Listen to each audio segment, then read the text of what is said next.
Today we're here for another Apparel podcast, and I have the pleasure of welcoming Anderson Lee from the Sustainable Apparel Coalition. It's my pleasure, thank you. Welcome. Thanks for coming and joining us today, Anderson. I was really interested actually to speak to you about, obviously, sustainability. Right. In the fashion industry, it seems to be a matter that's really close to your heart. I've seen all of the different boards that you're on, the memberships, all of the different councils. I'm really interested to know, at what point in your life did you start realizing that this is going to be it seems to be the main thing in your career so far, is that correct? Well, for the lack of a better term, it kind of flowed in the family. Yeah, okay. Because our background started in industrial engineering and chemical engineering. Oh, really? So I'm actually a third generation owner of a tier 2 factory. Oh, wow. Which has, of course, transformed over the years. We've been around for 60-some years. We started as a coating company. Yeah. And then from coating, we start doing lamination. So we were a processor for fabrics. So how long has this been going on for? Since 1950 something, 54. Wow. Oh, wow. Yeah. So once I finally came on board, joined the family business 12 years ago, that's when I also start to work into my way into joining all the industry group, learn, get better, and then finally invited into the boards, and then become chairman as well, and some of them and all that. So, but during this journey, it's about sharing knowledge, and sharing also your own economy, meaning things that you paid and put your time into it, and how you can share it with other people in the industry, so we can actually collaborate and look for new solution. Give you a few examples. So in today's standard, our plastic bottle program has gone way more ahead. Okay, so for example, since 2008 or 9, I forgot, I lost track of time. So we have already done our life cycle assessment, which is a 18 months project to look at the non-renewable resources, comparison to a virgin product versus so virgin product, for example, is what they call non-renewable resources. Okay, the usage of non-renewable resources.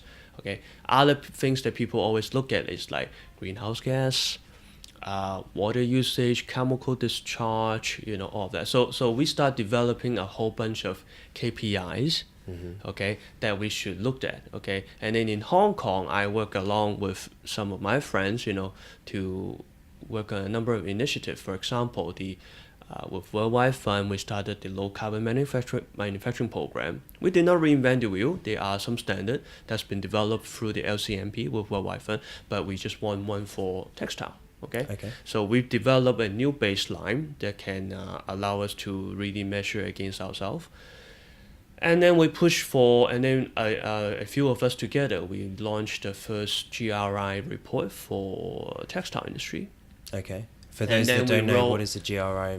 Global Reporting Initiative. Yes. So it's like a standard that you follow on your reporting. So you can actually share your metrics, share your KPIs. Then we can really look at to be comparable among the industry. Because without those, there's honestly no way UN can really come up with like SDGs in a way. Of course, there are many different ways, but then they cannot engage our industry, and we cannot talk too. So in today's world in sustainability, you may heard of terms like science-based target, United Nations Sustainable Development Goals. So of course, there are something more on social side too, like human rights, gender inequality, that kind of things. But then there are many other things. So it's about engaging the community after all. Okay, so in today's world, plastic not only help us to measure certain things. There's just one part. Okay, but in SAC, for example, Sustainable Apparel Coalition is a work that I started all the way back in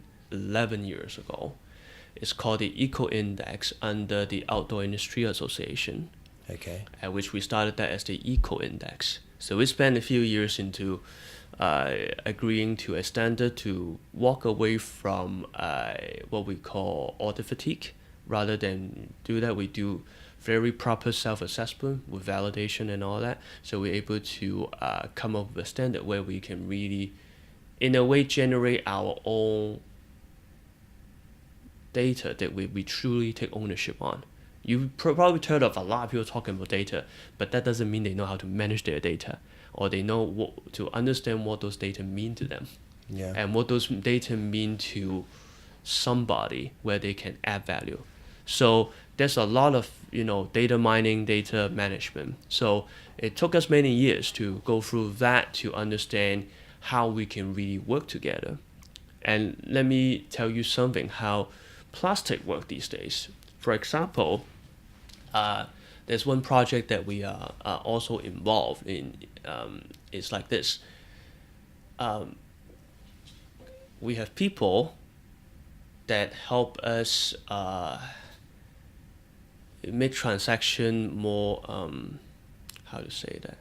I shouldn't use the word flawless, but more seamless in a way, to try to create a good platform to trade plastic bottle before they go to the ocean.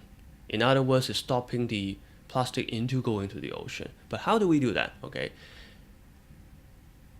There are a lot of third world, or we should call even fourth world these days, countries where, there's plastic, nowhere to put it, they put it to the ocean or put it in a landfill. So instead of trying to just buy from them, and even if you buy, does that money really benefit the people that work to collect them?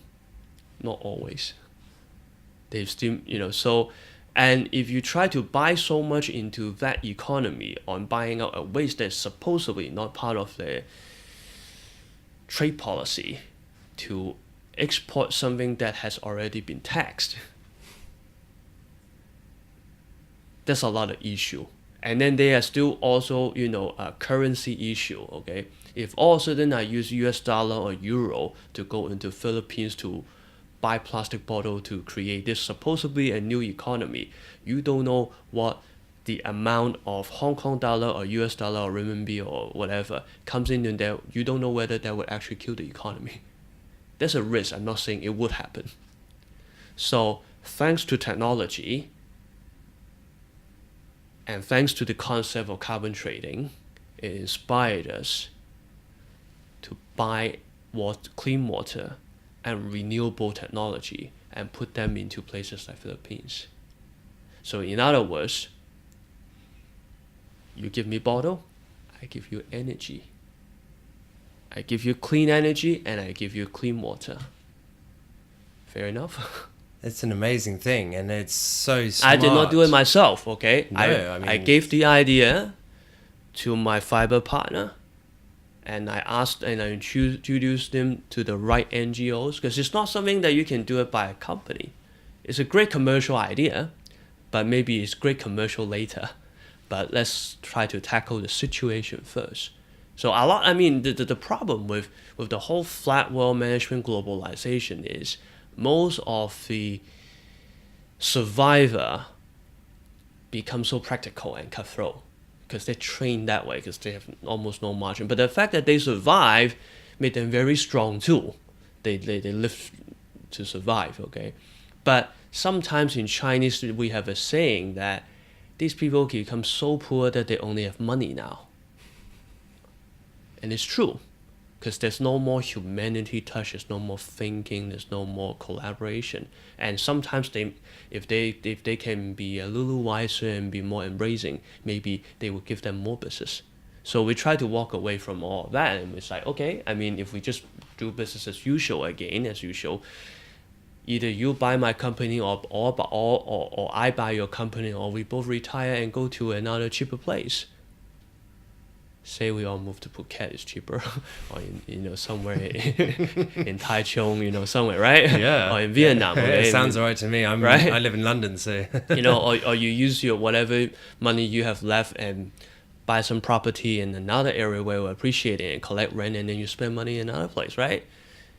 Yeah, but what if you're always just polluting and the water will still come to you one day, right? So I mean, if you have trained yourself and have somehow acquired a whole bunch of knowledge over the years, I mean this become a greater mission, and it's still a good business. Okay, business will come because you learn something. Okay, and you will meet the right people. I mean, gone of the days of just doing what is right to make money. But now we have more choices, and I think we've been trying to, in a lot of different NGOs, we are pushing, real creativity and real architecture, and I don't mean by just design, but real architecture. Architecture means you take more people to really, to create disruption.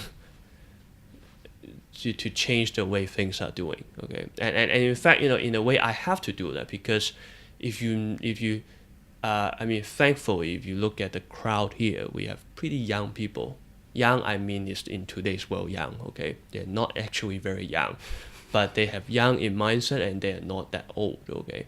But it's an aging industry, okay? Most of the people in the management are not young, and if by the 90s standard, most of them supposed to have retired by now. They are extending their career, maybe because things are very expensive, or maybe they love their job. I don't know.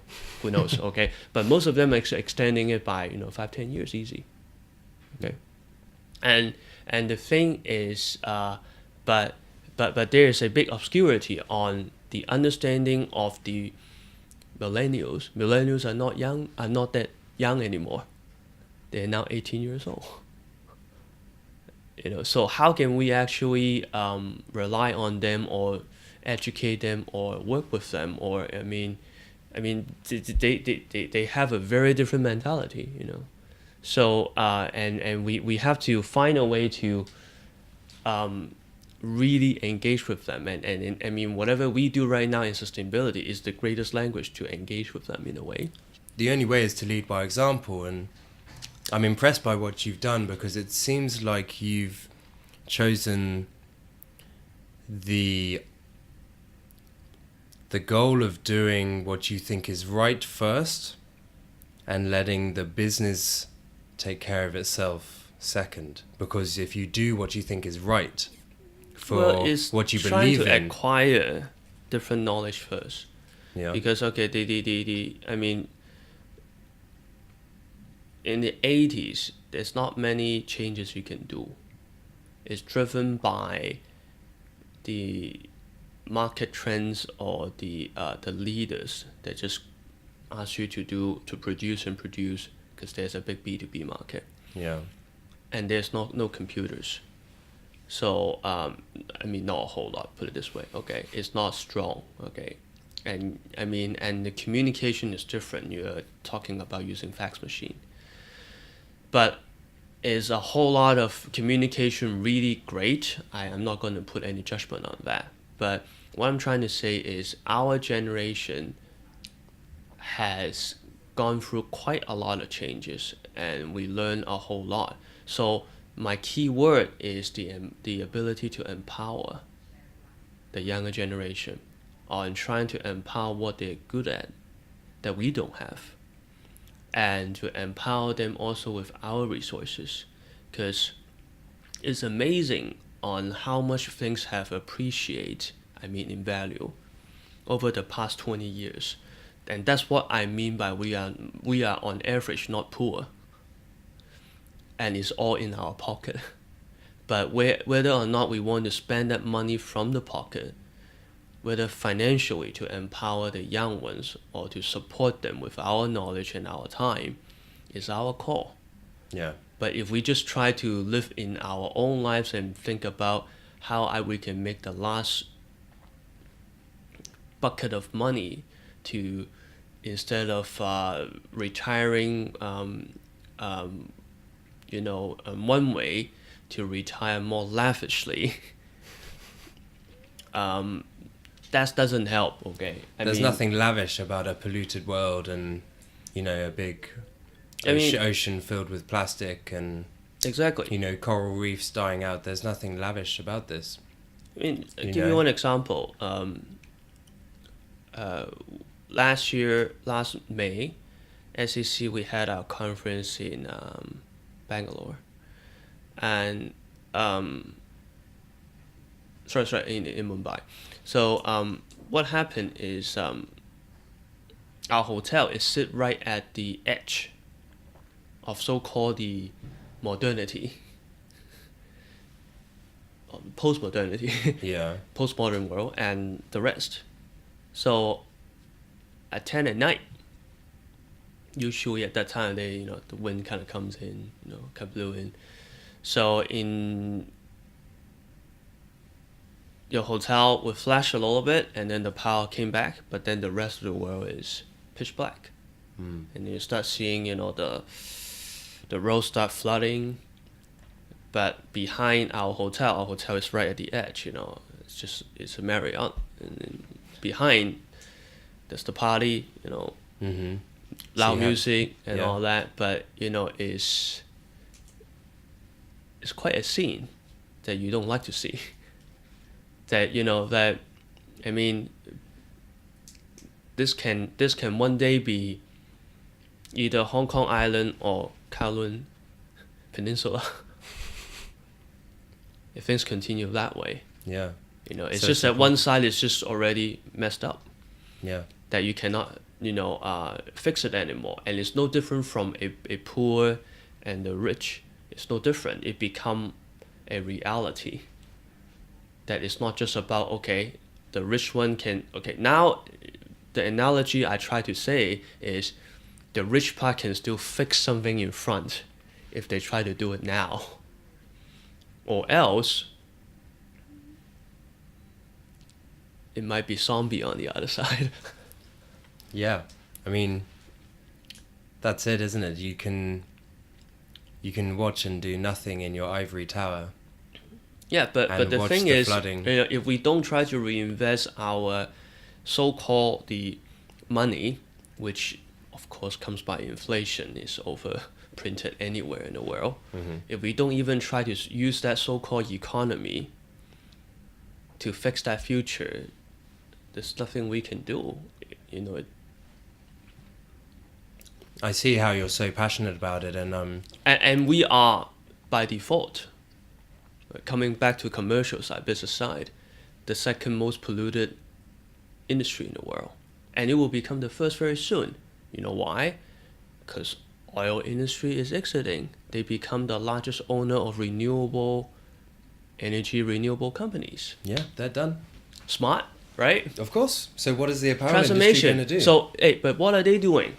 They are transforming their asset to buy and change the right thing. Okay, you can call them change. I'm trying to keep it positive, okay? Yes. But when they are, the thing is, who the hell said that a oil company cannot buy a renewable energy company? It's a business. Yeah, makes perfect sense to me. But it also sound good to them. It's a business. It become the next business it's the next milestone for them. The thing is people always get the wrong focal point and then be so stuck up on it. It's like, Tesla don't make money. Who cares? He is smart enough to pick up a Panasonic battery and make it sound like it's his own, and then took over the Yumi, which is formerly a Toyota factory in Fremont,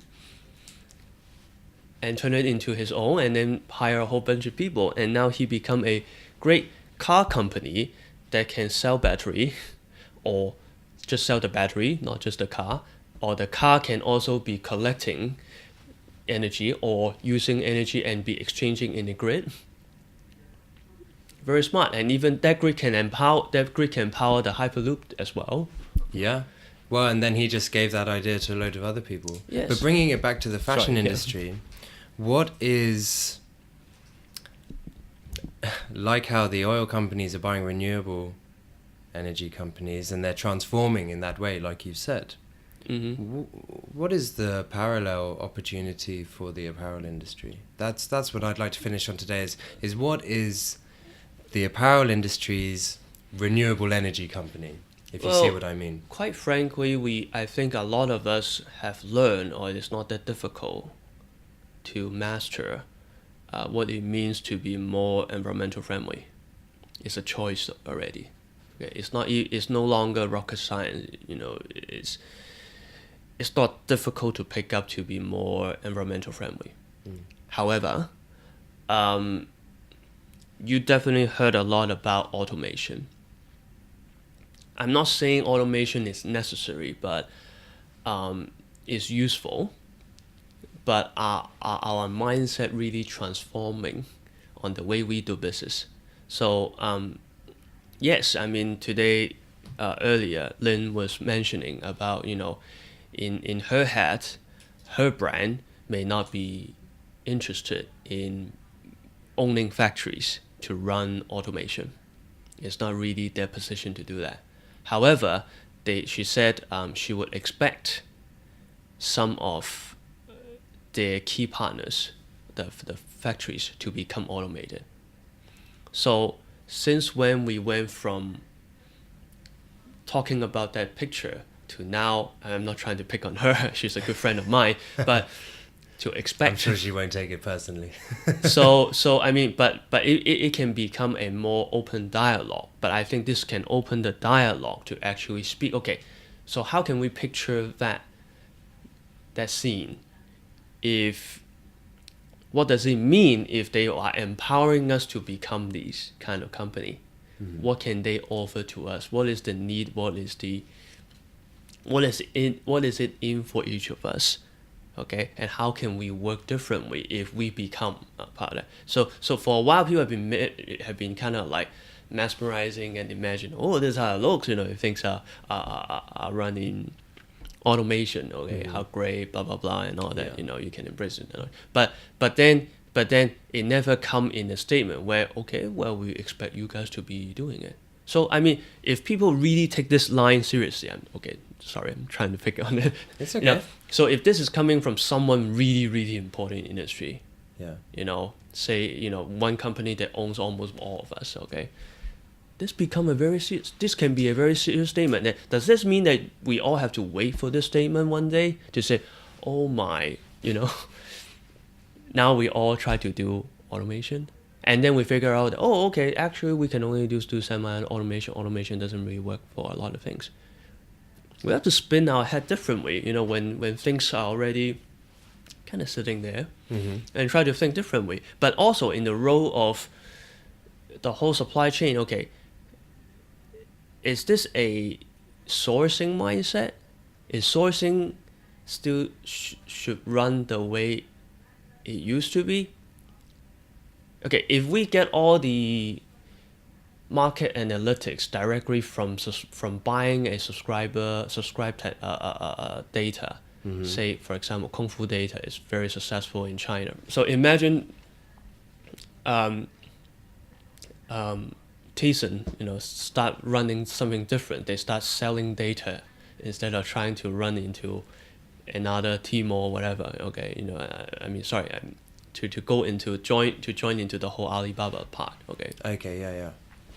So imagine someone is selling those data. Then I think with our automation, able to serve different customer in a different variety, and having the industry data, do we still need a sourcing department from a brand to actually tell us what to do? I'm just trying to give you an extreme thinking. I may think that, oh yeah, of course I would. But do you think I can change a millennial to think this way? I think that's a very good point. Yeah, it's a great point. And I think these are the guys... So you have to think this way. I'm not saying like I try to think this way. But you have to think for a millennial. Okay, 10 years later, I'll be almost 50-year-old. Okay, I'm almost 40 now. So then the millennial will be 30-year-old. And the idea is, if the millennial wearing the hat from a retailer will of course think, yeah, I'm giving you a chance to continue business with me if you go fully automated. since you don't have automated, I give you 2 more years, trying to be kind, okay? But you have to do that, okay? That's the nicest way to do it already, okay? But the idea is, okay, but if now, a manufacturer now going to 70 and 80 year in the 4th generation, now running by 4th generation millennial, will be thinking like, okay, if I can buy the data from the, they would be like, okay, maybe I invest money into as a distributor, so I know the data myself, or I buy data from someone. I'm just making this up, okay? Yeah, but the thing is that you're trying to make it up from your perspective, right? Yeah. But that millennial who's then 30 years old, if he is a forward-thinking millennial, he's going to be trying to think like a 20-year-old. Do you understand? Yes, and he never experienced the 1980s and 1990s and the 2000s of how collaboration at many different levels still good. You don't try to be cutthroat and to burn bridges, okay? I mean, there's reason why certain people and certain roles, because they are doing better in that role, okay? If you ask me to run a retail, I may not do well in it, okay? Because you have to build it. And each company have built up their own path. So, but then from a very linear standpoint, a linear thinking in, from millennial, okay, don't mean to pinpoint, but they were thinking like, why the hell do I need to sell to them? I do it myself. But you have also seen a lot of people try to run their own brand, and it's just, it's a disaster. Yeah. So we have to kind of preserve, we have to find what is good in certain people. So my keyword again is empowerment, is to find way to use your influence and what you have and what you got to empower someone that has something that you don't have, and to try to work together differently. And somehow sustainability has always been working. It's the best catalyst because it's nothing wrong. It embraces technology, it embraces innovation, and it works.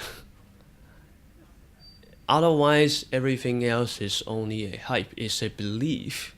And what is it? And to me, I have enough history to support that. And I don't find any good reason to just focus on any fast money to not to continue when I have a good history and a good legacy. So I'm not trying to ride on something, but we have built it. We have earned it.